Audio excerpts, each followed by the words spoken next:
Eliza arrived at the boarding house just before dusk, when the sky was bruised with streaks of purple and red. The building loomed at the end of a narrow street, crooked roof tiles jutting out like broken teeth, shutters clinging to their hinges. The house looked weary, as though it had stood too long against the years and wished to collapse into the earth and be forgotten. The front door groaned when she knocked, opening just wide enough for the landlady to peer out. A woman of indeterminate age, her skin was papery and pale, her eyes small and quick, darting left and right before settling on Eliza. "You're looking for a room?" she asked. Her voice was steady, but her hands fidgeted at the hem of her apron. "Yes. The cheapest you have." At this, the woman's lips pressed into a thin line. "There's the attic." She paused, as if weighing whether to say more. Finally, her words slipped out in a hushed tone, "But don't stay up there past midnight. It doesn't like it." The warning came with such sincerity that for a moment, Eliza hesitated. But practicality won over. She had little money and no patience for ghost stories whispered by overworked innkeepers. "I'll take it," she said, forcing a smile. The landlady handed her a brass key with an odd curve in its stem, as though it had been bent by unseen pressure. She did not meet Eliza's eyes. Carrying her small suitcase up the narrow staircase, Eliza noticed how the air changed. The scent of mothballs and stale dust thickened, mingling with something faintly sour, like damp wood. Each step groaned under her weight, as though reluctant to carry her higher. By the time she reached the attic door, the light from the hall lamps barely reached her, and she felt as if she had climbed out of the house itself and into some place forgotten. The attic room was peculiar in ways she could not explain. Its low ceiling pressed down upon her, making her stoop as she entered. The air felt close, heavy, and the faint smell of mildew clung to the wooden beams. The floorboards creaked sharply, almost protesting her every step. At first glance, the walls appeared ordinary, slanted, as attic walls often were, but something was subtly wrong. The angles met strangely, like pieces of a puzzle forced together. She counted the corners once, twice, then again, never 4. Sometimes 3. Sometimes 5. The number changed as if the room itself shifted in the blink of an eye. She laughed uneasily and set down her suitcase, but the unease lingered. To reassure herself, she fetched a stub of chalk from her bag. She always carried some for making quick notes while traveling, and drew sharp white lines along each corner she could see. The marks felt like anchors, proof that her eyes were not deceiving her. When she awoke the next morning, the lines were wrong. Smudged, stretched, bent into angles she hadn't drawn. The chalk formed crude shapes across the walls, like someone had rearranged them while she slept. Her bed, too, was not where she remembered leaving it. The night before, it had rested snug against the far wall, but now it sat at an odd tilt, nudged slightly toward the center of the room. As if it had been dragged. She ran her hand over the floor, finding no scratches, no drag marks. Just smooth wood that seemed too clean for such an old house. The attic wasn't simply old, she realized. It was unsettled. The silence in the attic was never truly empty. It had a thickness to it, as though something breathed beneath the stillness. At first, Eliza dismissed the faint sound she heard at night, the scratching of branches against the roof, the sigh of old beams shifting with the cold.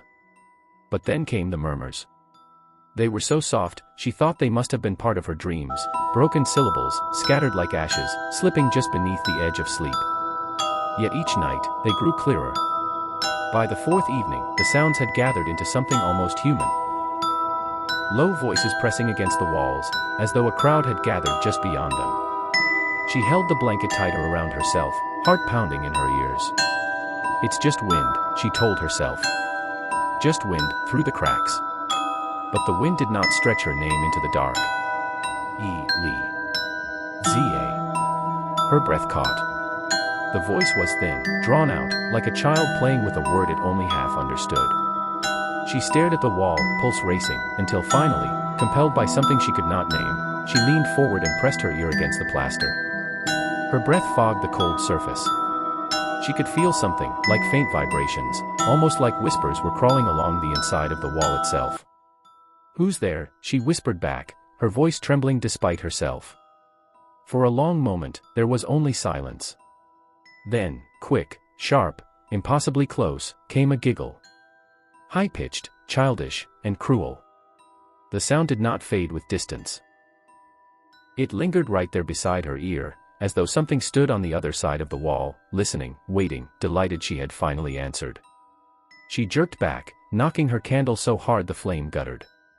For the rest of the night she sat awake, back pressed against the farthest wall, refusing to let her eyes leave the place where she'd heard the laughter. By the fifth night, the unease of the whispers had eaten at her nerves. She kept her candle burning later and later, its flame the only fragile proof that she was still alone. It was in that pale light she noticed something she hadn't before, a mirror, hung on the far wall.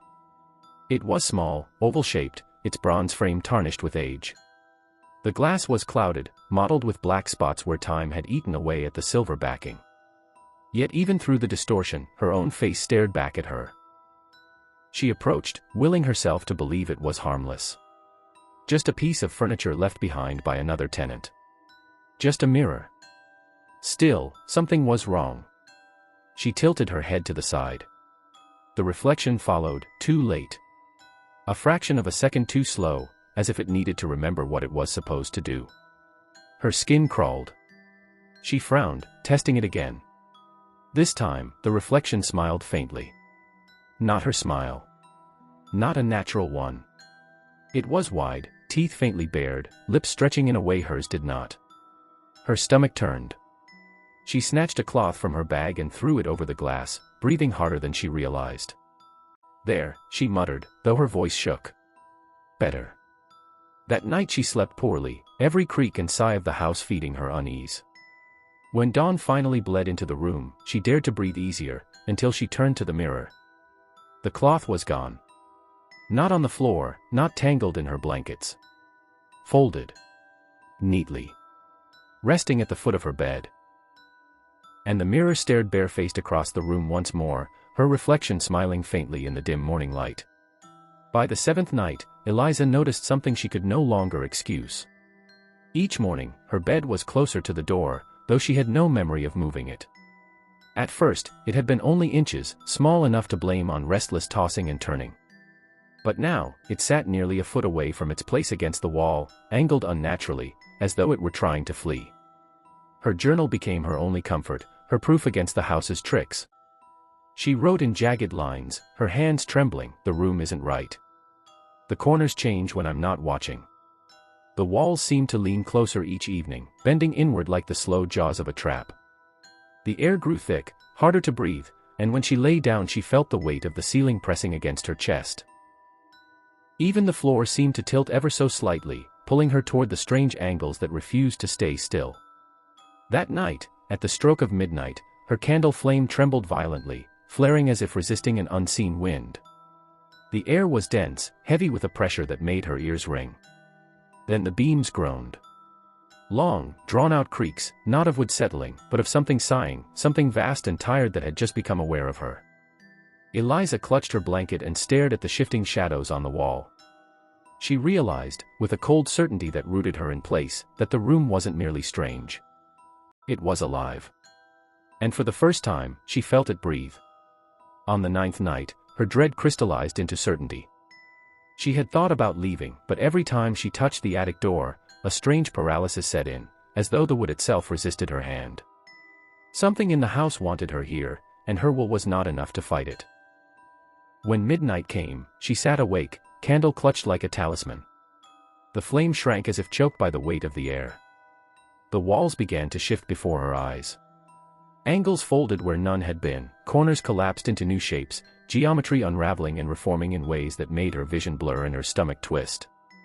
The entire room seemed to ripple inward until it produced a new corner, an angle so sharp and black it seemed to pierce reality itself. It wasn't emptiness. It was depth. An endless drop into nothingness, pulling at her gaze until her body leaned forward without her consent. Her breath caught, strangled in her throat. From the darkness, a pale hand slid free, impossibly long, its fingers stretching like blades of bone. It braced against the floor, and another hand followed.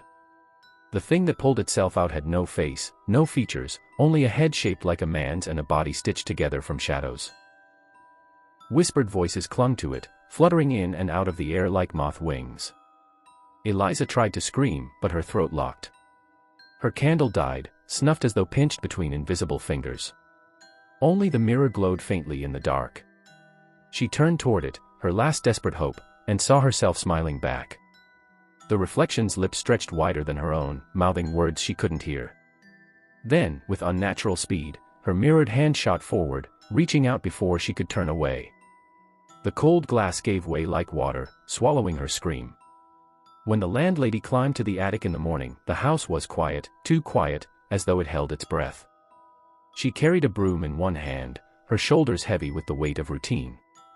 She already knew what she would find, though she hoped each time to be wrong. The attic door opened with its familiar groan. Inside, the room was perfectly square. 4 neat corners. Plain walls. Dust undisturbed, save for the faint tracks of her own shoes from days before. The odd angles and shifting shadows were gone, as if they had never existed at all. Only Eliza's suitcase remained, neatly placed in the center of the floor. Not opened, not disturbed. Waiting. The landlady's lips pressed thin as she set down the broom. She muttered under her breath, "Another one." The words carried no shock, only weary resignation, like a prayer repeated too many times to hold meaning.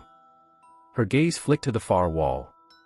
The mirror glimmered faintly in the pale light seeping through the attic window.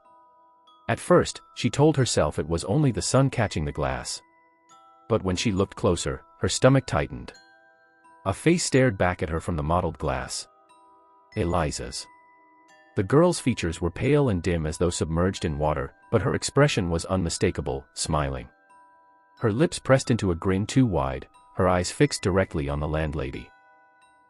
The woman turned away quickly, fighting the shiver that crept up her arms. She would not look again. She knew better than to linger. She took the suitcase, placed it on the landing outside, and locked the attic door with the old bent key. That was all she ever did. All she ever could do. Downstairs, she set the key back on its hook by the desk, ready for the next traveler desperate for a cheap room. Upstairs, in the forgotten attic, the mirror shimmered once more. Eliza's face lingered for a moment longer before fading, replaced by a faint ripple across the glass, like water stirred by something moving beneath. Something still waiting.